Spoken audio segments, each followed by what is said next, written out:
Hello guys, welcome back to my channel. Panibagong araw, panibagong video na naman tayo guys. Huwag na kayong magtaka guys kung ganito ang boses ko kasi ayoko kasing makadisturbo ng mga kapitbahay guys. At since wala pa tayong studio guys, ay relax na lang muna tayo ngayon. So for today's video guys ay magre-react tayo dito sa video ng isang YouTuber na ang pangalan ng channel ay Terra Ranger, kung saan siya ay nakabase sa Australia. At dito nga sa video na ito ay nagbabahagi siya ng tips and steps kung ano yung mga dapat nating gawin kapag tayo ay nakakita or nakakuha ng gold nugget or isang treasure. Pero syempre, bago pa man ang lahat ng yan ay huwag kalimutang mag-like, share and subscribe. Pindutin mo na rin ang notification bell para updated ka sa susunod kong mga videos.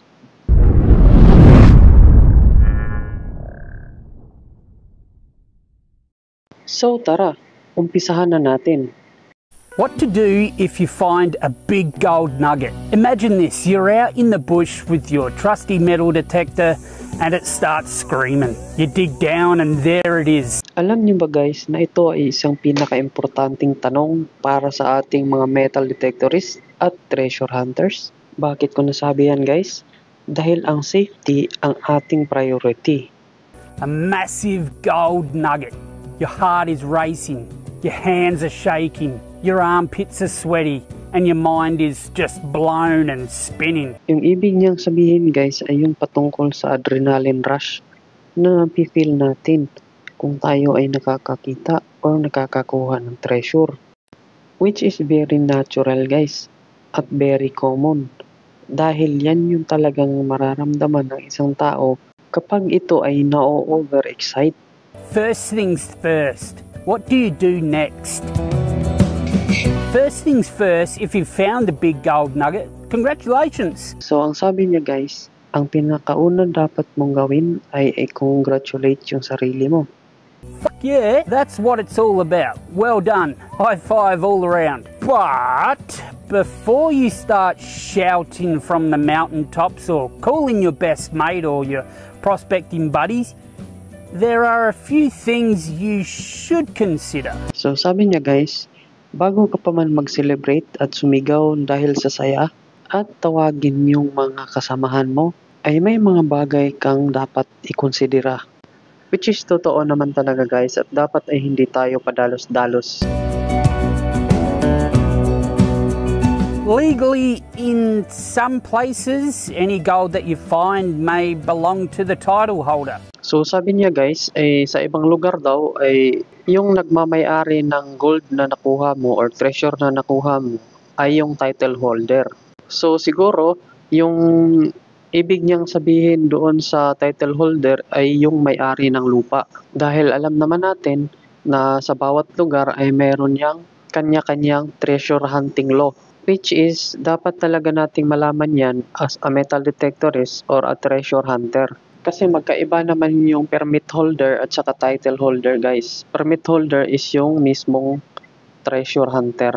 Operator or prospector. Or you may have to provide notification to the government. For those of us here in Australia, that could mean contacting your state's mining department or adhering to regulations outlined on your fossicking permit. So regarding dito sa practice na ito guys, dito sa ating bansang Pilipinas, which is hindi naman talaga nasusunod to kasi kadalasan sa mga treasure hunters, lalo na kapag naka-jackpot sila sa kanilang prospects, ay malabo na itong mai-report sa mga authorities and agencies like National Museum guys. Not unless nakamonitor sila sa operation.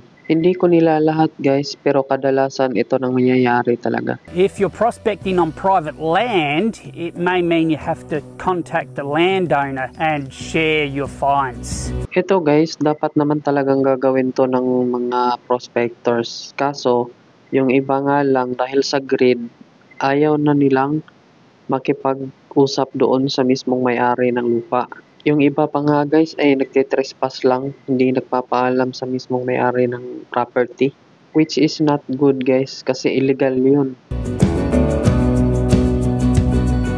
But But let's be real for a moment. The moment you tell someone, even just that one friend, the world will soon start closing in. Totoo naman talaga yan guys, kasi hindi natin alam yung takbo ng utak ng ibang tao.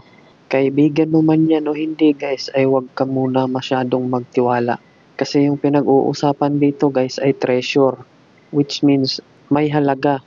Or sabihin na lang talaga natin malaki ang halaga guys. Pero ito guys ay applicable lang to kung ikaw ay solo hunter lang. Pero kung grupo kayo guys at may financer kayo, kagaya nung mga naghahunt ng Yamashita treasure guys, ay hindi mo magagawa yan kasi delikado yan. Just be honest na lang guys kung ganun yung estilo ng pag-treasure hunt nyo. You find yourself facing claims, paperwork, or even unwanted attention from people you don't even know. So since he is referring to individual prospecting guys, like metal detecting, iwasan nating maka-attract ng attention guys, lalo na doon sa mga taong gustong maging parte dahil sa pagkakadiscovery mo ng treasure. At kapag kumalat yan sa social media ay tiyak na pagpipiestahan ka dyan. At syempre mako-compromise yung privacy at security ng iyong pamilya. And let's not get started on the tax implications. Remember that loose lips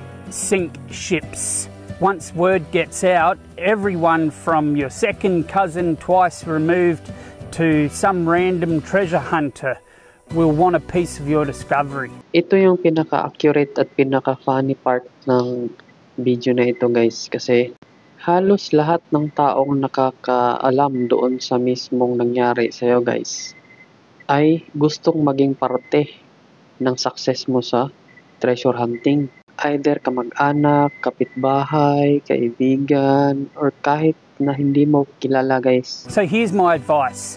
Take a moment to breathe and take a moment to think about it. Keep your find to yourself until you've done your own research. So ang sabi niya guys ay huminga ka lang ng malalim, pag-isipan mo muna yung next steps mo. At syempre, huwag mong ipagkalat na may na-discover kang treasure. Then, do your own due diligence guys. Mag-research ka about sa discovery mo para magkaroon ka ng ideya. At syempre, kumalma ka at huwag magpapahalata. You might decide it's best to quietly store your nugget. Enjoy the victory and avoid the spotlight altogether.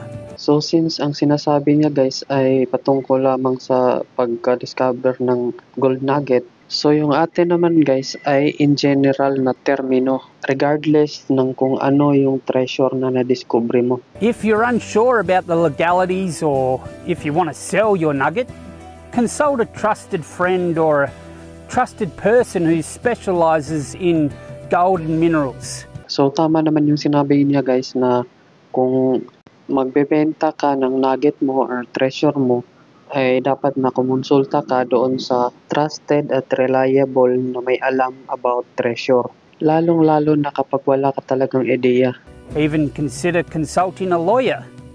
They can guide you through the process discreetly. Just don't say where you got it from because people will ask you and they will want to know where you got it from. Itong part na to guys ay parang hindi masyadong common dito sa atin since hindi lahat ng mga treasure hunter dito na may na-discovering kayamanan or treasure ay nagko-konsulta sa isang abogado about sa legalities regarding sa nasabing treasure. Huwag mo lang sabihin exactly kung saan mo nakuha yung mismong treasure. And your reply should be in the ground. And if they are persistent, tell them you found it at a location that has been flogged to death. Sabihin mo lang na sa lupa mo nakuha. At kung talagang mapilit sila ay sabihin mo na doon mismo sa napakadelikadong lugar at nakakamatay. Pero since hindi naman common dito sa atin yung kumonsulta sa isang attorney, ay nakakabuting wag na lang natin ipagkakalat. At the end of the day, finding a big gold nugget is the ultimate dream. We all want to find that big gold nugget. But how you handle it could make or break that experience. Yeah, totoo yan guys. Kasi once in a lifetime lang tayo makaka-discovery ng isang treasure. Tapos, Lagi nating tandaan guys na isang tama at isang maling desisyon lamang ang magpapabagsak at magpapabago ng ating mga pangarap sa buhay.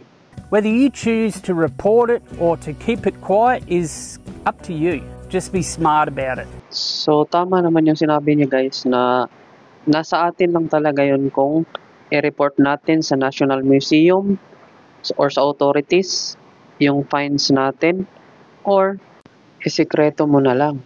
Pero I highly recommend guys no na maging familiar tayo sa local na treasure hunting laws ng ating bansa para hindi tayo magkakaproblema in case